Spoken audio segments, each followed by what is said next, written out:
Social media के माध्यम से हमें वीडियो प्राप्त हुआ है। इसमें एक महिला हिंदू देवी देवताओं के प्रति आपत्तिजनक टिप्पणी कर रही है।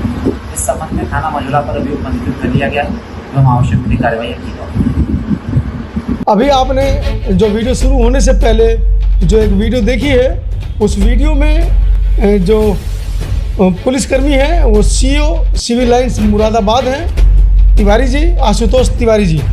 वो जिस महिला के बारे में बात कर रहे हैं वो मैं आपको बता दूं, वो है बहुजन समाज की शेरनी माता सावित्रीबाई महासभा की राष्ट्रीय अध्यक्षा दीदी निर्देश सिंह। SHO मझौला बात कर रहे हैं? जी बताओ। विजेंद्र भारतीय बात कर रहा हूँ, राष्ट्रीय उपाध्यक्ष भीम सेना दिल्ली से। जी बताओ। इंस्पेक्टर साहब, एक मुकदमा लिखा है आपने निर्देश सिंह के नाम पर, कोई धार्मिक भावनाओं को आहत करने के लिए। निर्देश सिंह। निर्देश। हाँ, लिखा हुआ है।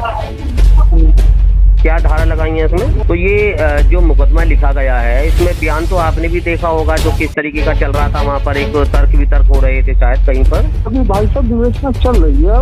नहीं इंस्पेक्टर साहब, बात आपकी नहीं, ट्वीट वो ट्वीट नहीं है। चार लोग अगर एक जगह खड़े हो जाते हैं और जब वो बातचीत करते हैं तो वो ट्वीट नहीं होता। ट्वीट होता है जो पर्सनली हम अपने अकाउंट से बोलते हैं या किसी बाइक या किसी मीडिया के माध्यम से करते हैं, वो ट्वीट होता है। अब चार व्यक्ति खड़े होकर के कहीं पर अगर बातचीत करने लगे, बेशक उसमें चाहे कोई दूसरे समुदाय का हो या आपस में भी कोई बातचीत करता है, तो वो ट्वीट भी नहीं है। आप एक संवैधानिक पद पर बैठे हुए हैं, किसी महिला के नाम पर आप इस तरीके से लिख रहे हैं, तो जो भी जांच करने वाले लोग हैं उसमें जांच को सही करवाइए। देखिए ये सामाजिक मामला है। सत्ता में बैठे हुए लोग अगर किसी तरीके से दबाव डाल करके किसी के ऊपर अगर ऐसे गलत मुकदमा लिखवा देंगे तो समाज के अंदर आक्रोश पैदा हो जाएगा, पुलिस के लिए परेशानी खड़ी हो जाएगी। सरस्वती को ज्ञान की देवी कैसे कह दिया आपने? सरस्वती ज्ञान की देवी कैसे? कितने स्कूल चलाए सरस्वती ने? कितनी लड़कियों को पढ़ाया सरस्वती ने? कितने स्कूलों की स्थापना भारत में की सरस्वती ने? कितने देश के अंदर लोगों को शिक्षित किया सरस्वती ने? एक भी नहीं। मुझे बताइए कितना किया? तो कैसे ज्ञान की देवी सरस्वती हुई? माता सावित्रीबाई फुले ने इस देश के अंदर 1848 में पहला स्कूल खोला और 71 स्कूल खोले भारत के अंदर। आप उनका नाम लेते हुए अछूत समझते हैं और सरस्वती को ज्ञान की देवी बताते हैं। और सरस्वती की बात कर रहे हैं आप। केवल और केवल सावित्रीबाई फुले ने इस भारत के अंदर लोगों से कीचड़ खाया, लोगों ने उनकी इज्जत पे भी हाथ डाला। वो तिलकधारी थे, तिलकधारी थे जो कहते थे कि औरतें नहीं पढ़ेंगी, हमारी हिम्मत कैसे हो रही है स्कूलों में घुसने की और स्कूलों में ले जाने की। और आप कह रहे सरस्वती? अरे कौन सी सरस्वती? मुझे तो आज तक किसी सरस्वती का मैंने कहीं उल्लेख नहीं पढ़ा, पूरा इतिहास पढ़ी। और वो सरस्वती जिसके बाप ने ब्रह्मा ने अपनी बेटी का बलात्कार किया, उसको हम पूछ करके माता कहते हैं और उसका कोई योगदान भी नहीं भारत के हित में। आप मुझे बताइए, एक बेटी जिसके लिए आपको लड़ना चाहिए केवल देवी बता दी आपने, बात खत्म कर दी। अभी आपने समता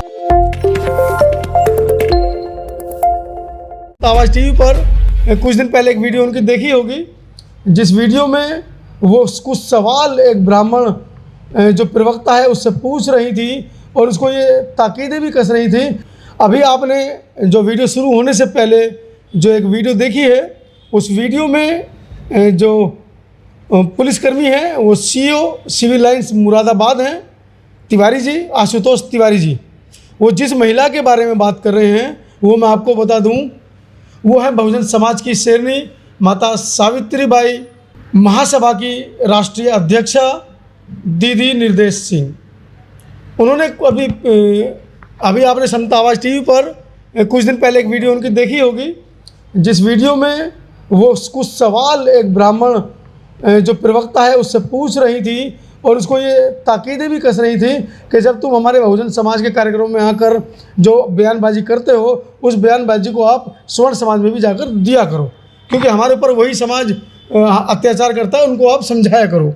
तो वहाँ पर एक मामला अटका और दीदी निर्देश ने कहा कि सरस्वती ज्ञान की देवी कैसे?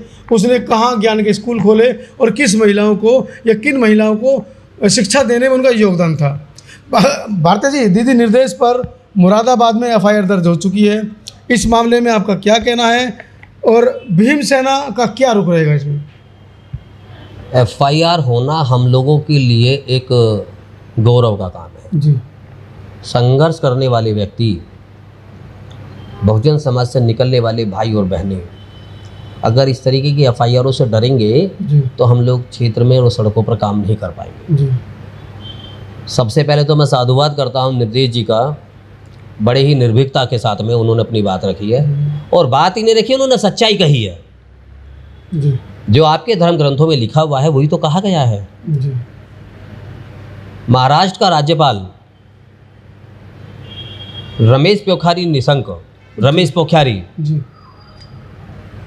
देश के राष्ट्रपिता महात्मा ज्योतिबा फूले और माँ सावित्रीबाई फूले पर गलत तरीके का कमेंट करता है, जी उसके पर कोई कार्रवाई नहीं होती है। देश की एक बहुजन महिला निर्देश जी देश के अंदर जो धर्म ग्रंथ रखे हुए हैं या लिखे हुए हैं उनके ऊपर जो सच्चाई लिखी गई है और जो देश की आवाम को उनसे वंचित किया गया है, जी। उन्होंने आज वो उजागर कर दी तो उनके ऊपर केस दर्ज कर दिया जाता है। भाई ये तो इस सरकार का नियम है। जी जो भी हिंदू प्रवृत्ति के खिलाफ, हिंदू समाज के खिलाफ, हिंदू देवी देवताओं के खिलाफ सही कहेगा या सही बोलेगा या सही लिखेगा, उसके ऊपर तो मुकदमा दर्ज होना है। चलिए, हिंदू मैथोलॉजी तो एक अलग विषय है, लेकिन अंधविश्वास और पाखंड के ऊपर बोलने पर भी अगर सरकार प्रतिबंध लगाए तो ये तो कुछ समझ में नहीं आता है। मैं वही कह रहा हूँ आपसे मनोज जी, जी देखिए ये जो धर्म ग्रंथ है, ये धर्म ग्रंथ हिंदू समाज में जन्मे उस समय के पूर्वजों के द्वारा लिखे गए हैं, जी जिन्हें ये अपना पूर्वज मानते हैं, सनातन धर्म। और सनातन धर्म जी जिसे ये वैदिक धर्म कहते हैं। जी भाई जो चीज़ें उसमें लिखी गई हैं वो कल्पना के आधार पर हैं, जी सारी चीज़ें कल्पना के आधार पर हैं। अब मैं आपके चैनल के माध्यम से अगर एक सवाल हम अपने देश की मैं दर्शकों से अगर मैं करूं, भाई देश के अंदर ब्रह्मा जी के मंदिर क्यों नहीं है? जी देश के अंदर सरस्वती के मंदिर क्यों नहीं है? जी सरस्वती जी को कहा जाता है कि ये ज्ञान की देवी हैं, लेकिन जब सरस्वती जी का आप इतिहास कहीं देखते हैं जहाँ इनके धर्म ग्रंथों में लिखा हुआ है, तो उसमें कहाँ उन्होंने शिक्षा के नाम पर कौन सा बयान दिया है और शिक्षा के नाम पर उन्होंने इस देश को क्या दिया? आप गलत बयान दे रहे हैं, भावनाएं आहत हो जाएंगी, आपके ऊपर भी एफआईआर दर्ज हो नहीं, जाएगी। देखिए बिल्कुल मैं कह रहा हूँ, मैं जो बोल रहा हूँ वो संवैधानिक बोल रहा हूँ। जी मैं आवेश में आकर के कोई बयान नहीं देता, जो ग्रंथ में लिखा गया है मैं वही मैं कह रहा हूँ। जी भारत के तमाम स्कूलों में सरस्वती जी की मूर्ति लगी होती है, जी उनकी फ़ोटो लगी होती है। तो मैं यही पूछना चाहता हूँ, चलिए मैं आपके चैनल के माध्यम से तमाम हिंदू समाज में सभी उन बुद्धिजीवी लोगों से पूछता हूँ जी कि सरस्वती जी ने इस देश की आवाम के लिए, इस देश के लोगों के लिए, देशवासियों के लिए जी तब से लेकर कर आज तक शिक्षा के नाम पर क्या दिया है और क्या किया है? ये मेरा सवाल आपके चैनल के माध्यम से देश की जनता से है। अगर मेरे सवाल का जवाब अगर वो गलत तरीके से देना चाहते हैं या मेरे सवाल को अगर वो गलत समझने से उसको प्रतीत करते हैं तो वो उनकी मंशा है, लेकिन मेरा सवाल ये है कि देश के अंदर शिक्षा की अग्रदूत कही जाने वाली माँ सरस्वती जी ने देश की शिक्षा पर क्या किया? जी बड़ा सवाल है। केवल ये मैं पूछना चाहता हूँ, उन मिठासीन जितने बड़े बड़े मठों के अंदर बैठे हुए शंकराचार्य हैं जी या और बड़े बड़े विद्वान हैं, देखिए सभी अपने अपने नाम पर काम कर रहे हैं, मैं किसी की आस्था को नहीं ठेस पहुंचा रहा, लेकिन मैं एक सवाल उनसे पूछ रहा हूं कि जो सावित्री जी की सरस्वती जी की बातें होती है, सरस्वती जी के बारे में बस इतना बताया जाए कि सरस्वती जी का शिक्षा के नाम पर क्या योगदान रहा, जी तो वो योगदान आएगा शून्य, जी क्योंकि अगर योगदान है तो वो ग्रंथों में लिखा गया होता। जी हम लोगों ने भी किताबें पढ़ी हैं, हम लोग भी स्कूल कॉलेज से पढ़ करके आए हैं, हम लोगों ने भी देखा है कि हाँ स्कूल में सरस्वती जी तो के बारे उनके में हाथ में पढ़ा तो किताब नहीं, उनके हाथ में तो गिटार दिखाया जाता है, सितार दिखाया जाता है। बिल्कुल। वो तो संगीत की देवी हो सकती है। है। मैं वही कह रहा हूँ, जी। मैं वही कह रहा हूँ, क्योंकि शिक्षा से तो उनका कोई रोल ही नहीं रहा, दूर दूर तक का नाता नहीं है। जिनका शिक्षा से कोई नाता नहीं है और उनको और आज हम देश को गलत बताने का काम कर रहे हैं, गलत पढ़ाने का काम कर रहे हैं, उस पर अगर आज हमारे लोग सवाल उठा रहे हैं या सच्चाई बयान दे रहे हैं तो उनके ऊपर मुकदमे लिखे जा रहे हैं। भाई यही तो तानाशाही है, जी यही तो जंगल राज है कि जो सही बोलता है उसको जेल में भेजो, जो झूठ बोलता है उसके गले में माला डालकर उसका सम्मान करो। जी तो देश की सरकारें यही कर रही हैं। आज नोएडा जैसे एरिया में जो पॉश एरिया है, एक व्यक्ति श्रीकांत त्यागी महिला का अपमान करता है, अपमान करके उसके साथ बदतमीजी करता है, पुलिस इसके ऊपर चलो केस भी दर्ज करती है, 4-5 दिन बाद उसको अरेस्ट भी कर लेती है। लेकिन ये तो देखो उसको सुरक्षा कैसे मिली, उसको इतनी पावर कैसे मिली, उसकी गाड़ियों पर विधायक कैसे मिला हुआ है, उसने इतनी ताकत कैसे आ गई कि वो सोसाइटी के सभी लोगों को दबा रहा है। उसके बावजूद मैं आपकी बात काटूंगा, स्त्री आपकी माँ होती है, बहन होती है, बेटी होती है, पत्नी होती है, उसकी आप इतनी बुरी तरीके से बेइज्जती करेंगे और उसके बावजूद समाज उस गालीबाज नेता का समर्थन करने के लिए सड़कों पर उतर रहा है, स्वर्ण समाज। बिल्कुल, मैं वही कह रहा हूँ। देखिए, यही चीज़ें ये सत्ता के द्वारा निर्धारित किए गए लोग हैं जी कि आप समाज में जाओ, समाज में जा कर के इस तरीके के बयानबाजी करिए। जी ऐसा ही केस कभी नुपुर शर्मा के नाम पे भी आया था, जिसने पूरे देश में आग लगा दी। ऐसा माहौल देश के अंदर क्रिएट कर दिया कि देश आज भी उस बयान की वजह से आग में जूझ रहा है। सैकड़ों लोग, लेकिन अभी तक हजारों गिरफ्तारी लोग, नहीं हो पाई है। आज तक कोई गिरफ्तारी नहीं हुई है, क्योंकि भाजपा की वो नेता हैं, जी भारतीय जनता पार्टी को रिप्रेजेंटेटिव करती आई हैं और इसको स्पोक पर्सन रही हैं। प्रोफेसर को रातों रात उठा लिया उनको जाता है। उनको पूरी तरीके से संरक्षण दिया जाता है। लेकिन जब इसी तरीके के बयान, सच्चाई वाले बयान, जी सच से भरे हुए बयान, कोई ऐसी समाज का साधारण व्यक्ति हो, कोई अध्यापक हो, कोई टीचर हो, कोई प्रोफेसर हो, या समाज से जुड़ा हुआ कोई व्यक्ति हो, जी चाहे उसमें दिल्ली के प्रोफेसर हों, चाहे उसमें आपके लखनऊ के प्रोफेसर हों, जी। चाहे आपकी मुरादाबाद की आपकी निर्देश जी हों, जी। चाहे मैं आपके सामने बैठा विजेंद्र भारतीय हूँ, कोई भी हो, सच्चाई बोलेगा उसके अंदर ऊपर जाएगा। केस दर्ज होगा। झूठ बोलेगा, अफवाह फैलाएगा, देश के अंदर दंगा कराएगा, देश के अंदर दो समुदायों को लड़ाने वाले बयान देगा, उसका सम्मान होगा, उसके गले में माला डाली जाएंगी, उसको पुलिस सुरक्षा मिलेगी, उसको सांसद, विधायक या मंत्री बनाया तो जाएगा। क्या मुंह पर टेप लगा के बैठ जाए दूसरे लोगों की तरह? देश के अंदर जो चल रहा है ये बिल्कुल गलत है। जी देश एक लोकतांत्रिक देश है। भारत की पहचान पूरी दुनिया में है, लेकिन आज इस पहचान को पूरी तरीके से धूमिल करने का प्रयास किया जा रहा है। मैं देश की आवाम से 130 करोड़ 135 करोड़ जो भी हमारी जनसंख्या है, मैं सभी देशवासियों से हाथ जोड़ करके प्रार्थना करूंगा, आप लोगों से अपील भी करूंगा, इस सरकार को, इस पार्टी को सत्ता से बेदखल करने का काम करें, वरना आपके अधिकार नहीं रहेंगे। आपको अपने अधिकार के लिए भी संघर्ष करना पड़ेगा, न्याय मांगने के लिए संघर्ष करना पड़ेगा। अगर आप न्याय मांगेंगे तो आप जेल भी जाएंगे, आपका एनकाउंटर भी किया जाएगा, आपके ऊपर रासुका भी लगेगी, आपके ऊपर गुंडा एक्ट भी होगी, और देश का कोई भी पॉलिटिशियन अगर आपके साथ खड़ा होगा तो उसके पीछे ईडी लगेगी। अच्छा CBI लगेगी। भारती जी, आपको नहीं लगता कि अगर कोई बहुजन समाज का पुरुष आवाज़ उठाता तो अलग बात है, लेकिन एक महिला इनको कैसे चुनौती दे सकती है, इनके धर्म शास्त्रों को कैसे चुनौती दे सकती है, इनकी राजनीति को या इनके संसाधनों को कैसे चुनौती दे सकती है, इस पर भी एक बड़ा प्रश्न उठता है। नहीं, बिल्कुल उठता है।